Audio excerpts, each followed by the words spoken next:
This is really taking a long time to start. Sorry about that. Just give it a moment.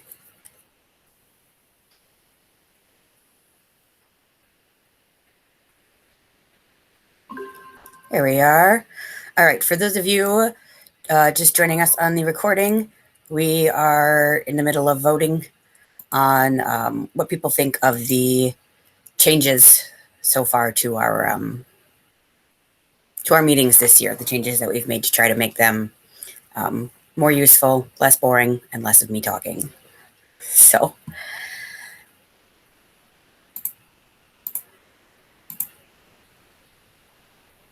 okay.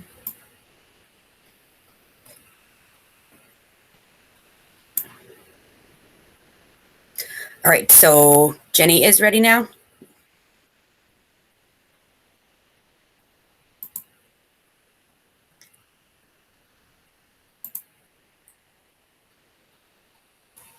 Our presentation today is supposed to be Jenny talking about some stress management tips.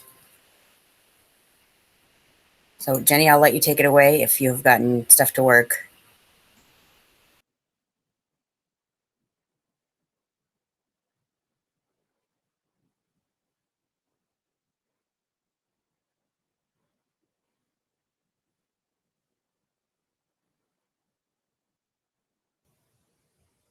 I don't actually know how to unmute.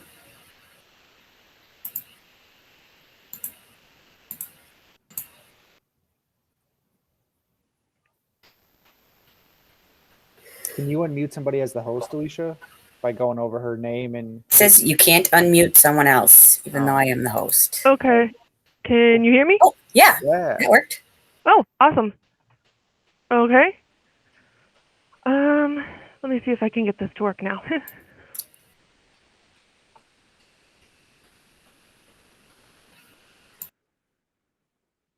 Okay. Trying to share my screen here.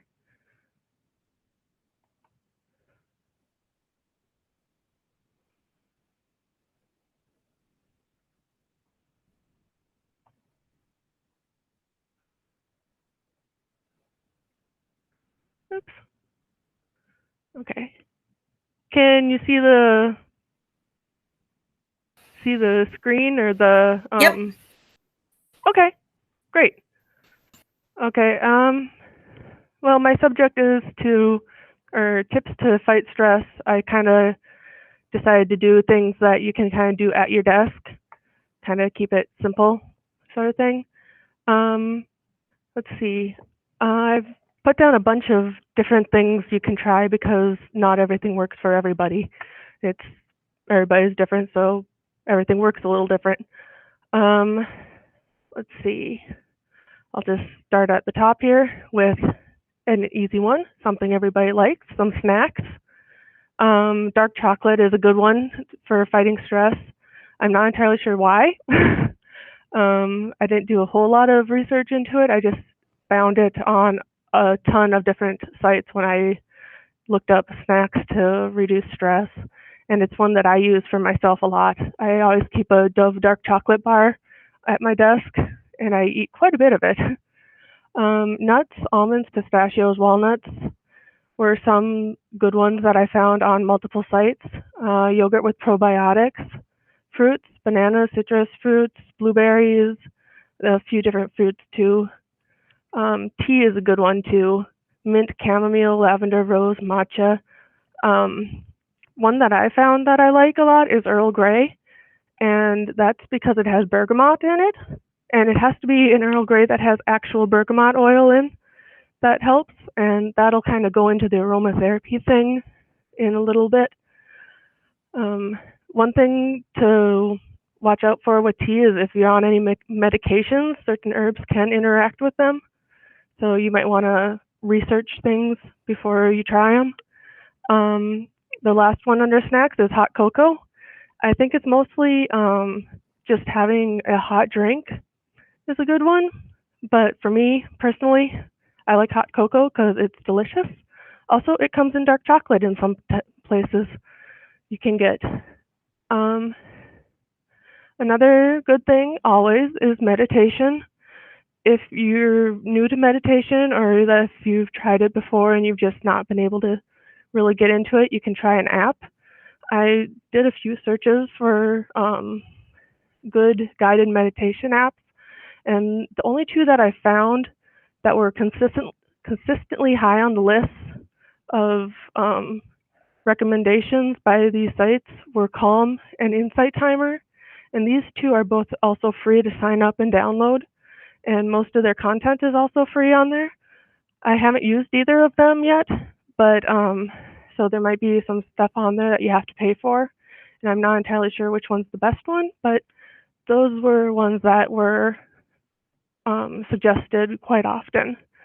One you can do, or something that you can do that's really easy, form of meditation, is just closing your eyes and maybe set a timer for 5 to 10 minutes if you've got time for that, and just focus on your breathing. Just pay attention to how it comes into your body and then how it goes out, and just kind of slow your breathing and just relax.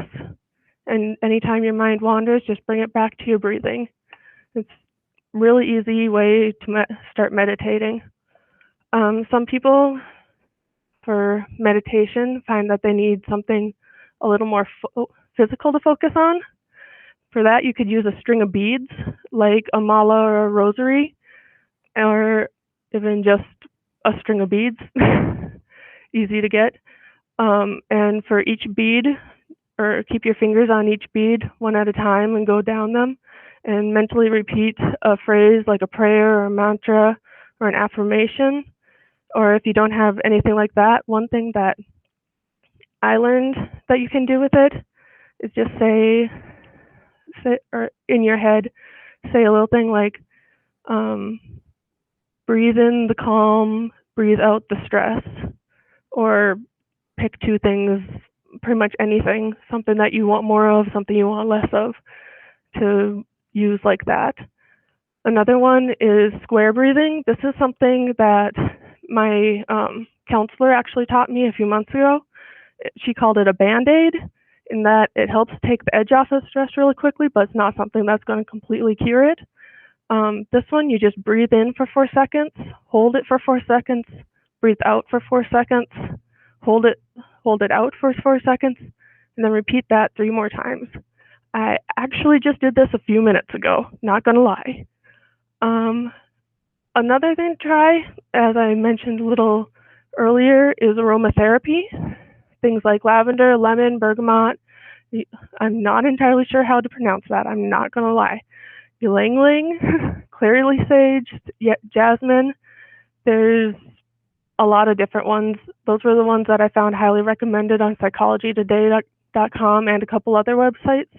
But you can do some, if you're not interested in any of those, you can do some research and find a bunch of different ones, or find a mix of them. Etsy and other sites like that have a lot of possibilities like that. And aromatherapy products come in a lot of different forms. You can get them in roll-on oils or balms that you apply to your wrists or your pulse points. They come in essential oils that you can put in diffusers. You can get them in candles or reed diffusers or anything like that. Just a bunch of different things. For at the office, I like to use the roll-on oils and the balms. You just put a little bit on your wrist and you breathe in deeply with it. And a lot of times it helps. One thing to be sure of, if you're using essential oils in a diffuser at home and you have pets, not all of them are good for pets. There are some that are very toxic. Like, trying to remember a few of them. Let's see, there's cinnamon, citrus ones, wintergreen, I think. There's a bunch of different ones. Those are just the ones that I can remember right now. Another thing to try to help with stress, this one is good for like at the end of the day when you're just going to bed, just writing down your thoughts and feelings and what you did that day at the end of the day in a journal. Or if you want, you can find online, or some journals even come with prompts in them, a bunch of prompts. Some are even good for relieving stress, that can get you thinking on the right track for it. I found one, I did a search for prompts specifically for relieving stress, and one that I found that I liked was at throughthephases.com, the journal prompts for stress relief. It had a lot of good ones that I thought were really good. Also, music can help. Just at your desk, listening to some music, upbeat music or soothing music can help. Another thing is a weighted blanket. It's in the office and kind of sitting at a chair. It's not really useful to have a full-size blanket around you, but you can get weighted lap blankets or shoulder wraps. I actually have a weighted shoulder wrap at my desk at the office that I use quite often. Mine is 6.5 pounds, I think, and that's actually, I think, a little heavy. If you were going to look for one, I would recommend maybe like 5 pounds. But yeah, it really helps. Also, if nothing else helps and you're still really stressed, counseling is always a good option. And anybody can go to counseling. You don't have to be suffering from anything specific. Sometimes it's good to have an impartial person there to give you some help. Also, the Forum Communications offers counseling through the village, and you can find a link to that website at ADP on their homepage under quick links. And that's all I've got.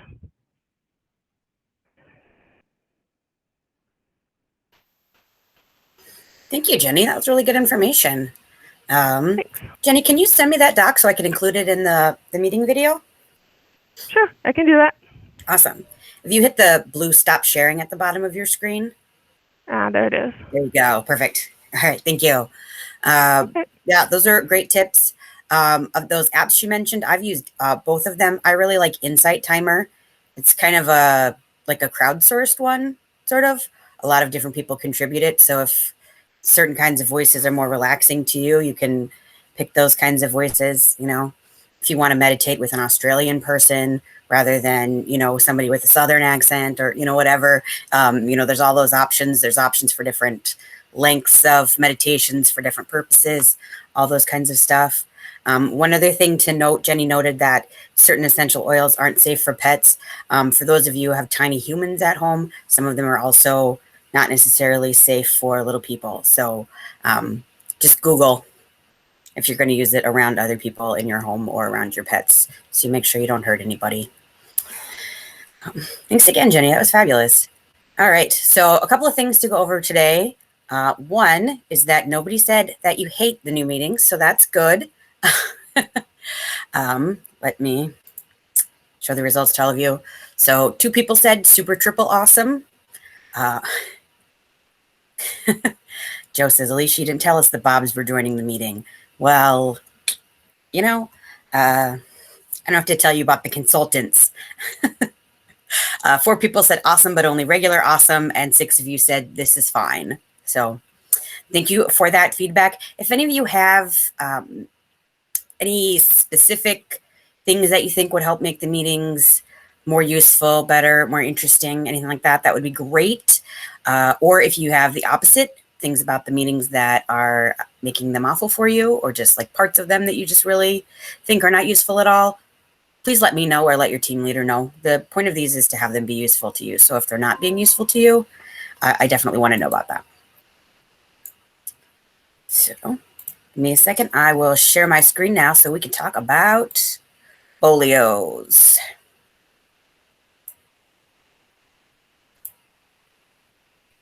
All right.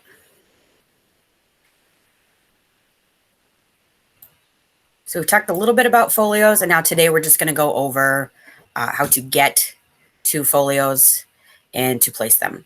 So you want to open the FCC layout, which is in the exact same drive that our Design Hub one is. So if you have that saved, just go back one, and then you can click FCC layout. From there, you want to go to templates, and then you want to go to the pub that you were working on. Note that we do not have separate templates for EPUBs versus print pubs. So for example, if you want the forum, you just do FORU because there's no separate online forum. And then within each of those, there's going to be several different options on most of them. You want the one that just has the pub name. Sometimes it'll say like master or all pages, but largely there's going to be one that just says like FORU form or WWCT, West Central Tribune. And then just open it up in InDesign. I already opened it up here because sometimes they take a little bit to open up. So when you open it, you're going to have just a blank page like this. And then what you want to do is go over to the side here where you have your pages panel. If you don't have pages panel, that's under window pages, where you can hit F12 and that'll pop up for you. Then you just scroll down to what you need. So say, for example, that you need Northland Outdoors. So you would just scroll down through all of these until you find one that says either Northland Outdoors, or in this one, it's called Outdoors. Then you just go to it, just go up to it, select all of it. Remember that left and right folios are different, so make sure that you're copying to the correct page. You know, if you are doing a page 2, then you need the left one. Page 3 is right. And then hit Control-C, copy. And then when you bring it onto your new page, we'll pretend this is the new page. You're going to want to move your old folio off the page. And then if you do Control-Shift-Alt-V, that does what's called paste into place. And in this case, what it's going to do is it's going to make sure that the folio drops into the exact correct place that you copied it from, which means that it will be completely lined up on the edges. Nothing's going to be even a little bit cut up, anything like that. So it's going to let me take this. All right. So, and then this one, since it's a template, it's not actually going to work, but under normal circumstances, if you copy the date line from your old folio and put it in and swap it out just for this piece, then you will get the correct date and everything without having to manually put in any kinds of dates or anything. So that eliminates the possibility of typos or things of that nature. So make sure that you're taking from the template of the property that you are working on. Their pages are going to be a little different, and then it has their website and everything on it. If for some reason you need a folio that is not in the one that you need, then either talk to layout or let a hub manager know, and we'll figure it out from there. A lot of these are essentially the same, so you can always just change them. So for example, if you're doing sports and what you needed is travel, these fonts are the same, so you can do that. We really prefer that you don't. In a pinch, it can happen, but make sure that you are letting a hub manager know that you're going to do it. When you are done copying something off of the folio, just close this document. It's going to ask if you want to save it. Just hit no. It's a template document, so it doesn't open as itself. So theoretically, you shouldn't be able to screw up the template, but just don't hit save, because then it's going to try to make you a hold it, save as, and save yourself some time. So don't do that. Any questions on that? We do have a guide on this that I will include when I email out this video. So there are written instructions as well for those of you who prefer the written instructions. All right, then I've got just a couple of short announcements. A1s, we've had a couple of instances lately of A1s not getting to editor review when they are supposed to. Please be double checking if the A1 that you have is one that goes to editor review, if you're not sure.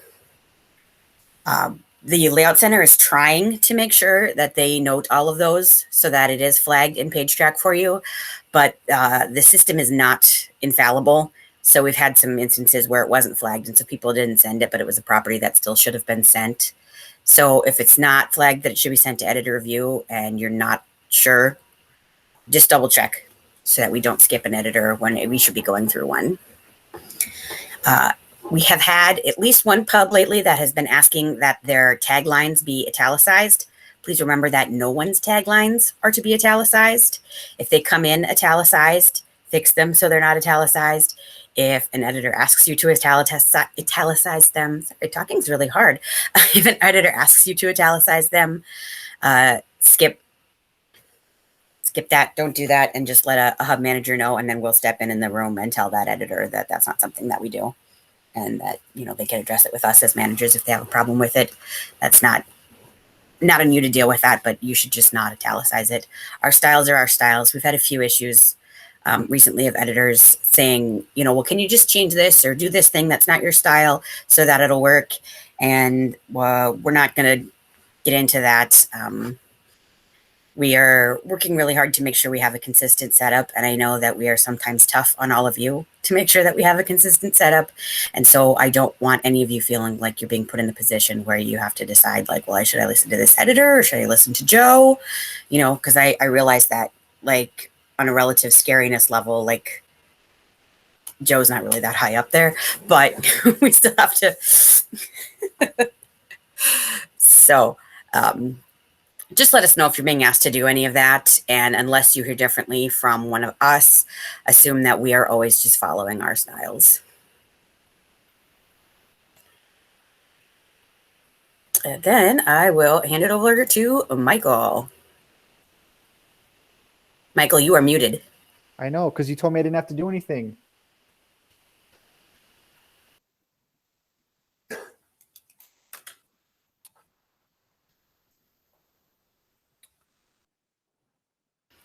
You're muted. All right, I got it then, Michael. That's fine. Okay. No problem. Okay. So while we're talking about folios, one thing we wanted to go over is the Northland Outdoors folio, because we have just seen a couple of issues with that, and it is different than all of our other folios because, of course, things just have to be different. I know it's kind of a pain in the butt, but so we just want to walk you through a few things to remember about our Northland Outdoors folio. The most important thing is that Northland Outdoors is a separate brand for our company, and as such, they don't share the folio with anything else. If it's a Northland Outdoors page, it should have the Northland Outdoors folio, preferably the large Northland Outdoors folio, but there is a small one available. If the page has multiple things on it, it needs to either have the other label on it. So if it's sports and outdoors, then it should just say sports, or it should have a Northland Outdoors folio and then have at the bottom of it, let me just present this quick.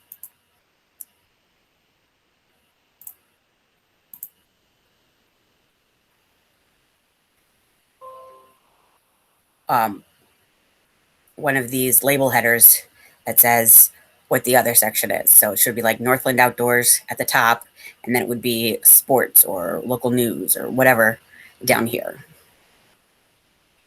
Because Northland Outdoors, as a separate brand, takes precedence when it comes to this.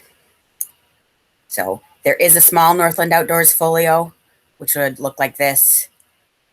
That will be used if there's more than one page of outdoors. But if the thing to just remember is that if the folio is to say outdoors, then it can only say Northland Outdoors. That's the rule. And again, if an editor asks you to have it say something else, let us know and we'll step in for you. Any questions on that?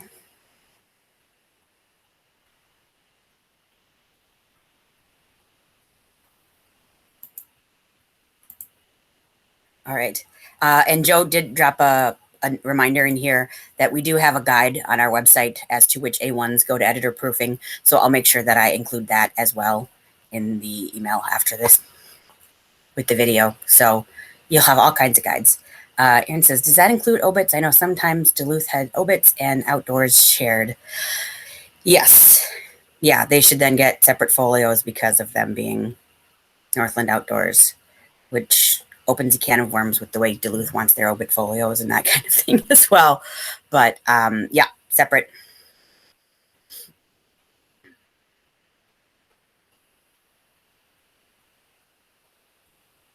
All right, any other questions? Anything in general we can do for any of you?